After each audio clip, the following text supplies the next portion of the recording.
The way they were going on about it in the magazines, you'd think it was just invented. And not only that, but it's something terrific, like a vaccine for cancer. They put it in capital letters on the front cover, and inside they have these questionnaires like the ones they used to have about whether you were a good enough wife or an endomorph or an ectomorph. Remember that? With the scoring upside down on page 73, and then these number do it yourself dealies. Rape, 10 things to do about it, like it was 10 new hairdos or something. I mean, what's so new about it? So at work, they all have to talk about it because no matter what magazine you open, there it is, staring you right between the eyes, and they're beginning to have it on the television too. Personally, I prefer a June Allison movie anytime, but they don't make them anymore, and they don't even have them that much on the Late Show. For instance, day before yesterday, that would be Wednesday, thank God for it's Friday, as they would say, we were sitting around in the women's lunchroom, the lunchroom. I mean, you'd think you could get some peace and quiet in there, and Chrissy closes up the magazine she's been reading and says, "How about it, girls? Do you have rape fantasies?" The four of us were having our game of bridge the way we always do, and I had a bare 12 points, counting the singleton, and not that much of a bid in anything. So I said one club, hoping Sandra would remember about the one club convention. Because the time before when I used that, she thought I really meant clubs, and she bid us up to 3, and all I had was 4 little ones and nothing higher than a 6, and we went down 2 and on top, and then we were vulnerable. She's not the world's best bridge player. I mean, neither am I, but there's a limit. Darlene passed, but the damage was done. Sandra's head went round like it was on ball bearings, and she said, "What fantasies?"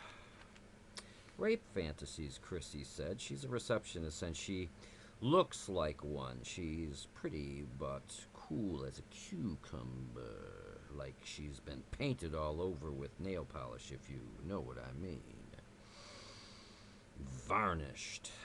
It says here all women have rape fantasies." "For Christ's sake, I'm eating an egg sandwich," I said, and I bid one club, and Darlene passed. "You mean like some guy jumping you in the alley or something?" Sandra said. She was eating her lunch. We all eat our lunches during the game. And she bit into a piece of that celery she always brings and started to chew away on it with this thoughtful expression in her eyes, and I knew we might as well pack it in as far as the game was concerned. "Yeah, sort of like that," Chrissy said. She was blushing a little. You could see it even under her makeup. "I don't think you should go out alone at night," Darlene says. "You put yourself in a position, and I may have been mistaken, but she was looking at me. She's the oldest. She's 41, though you wouldn't know it, and neither does she, but I looked it up in the employees file. I like to guess a person's age and then look it up to see if I'm right. I let myself have an extra pack of cigarettes if I am, though I'm trying to cut down. I figure it's harmless as long as you don't tell. I mean, not everyone has access to that file. It's more or less confidential, but it's all right if I tell you. I don't expect you'll ever meet her, though you never know. It's a small world anyway."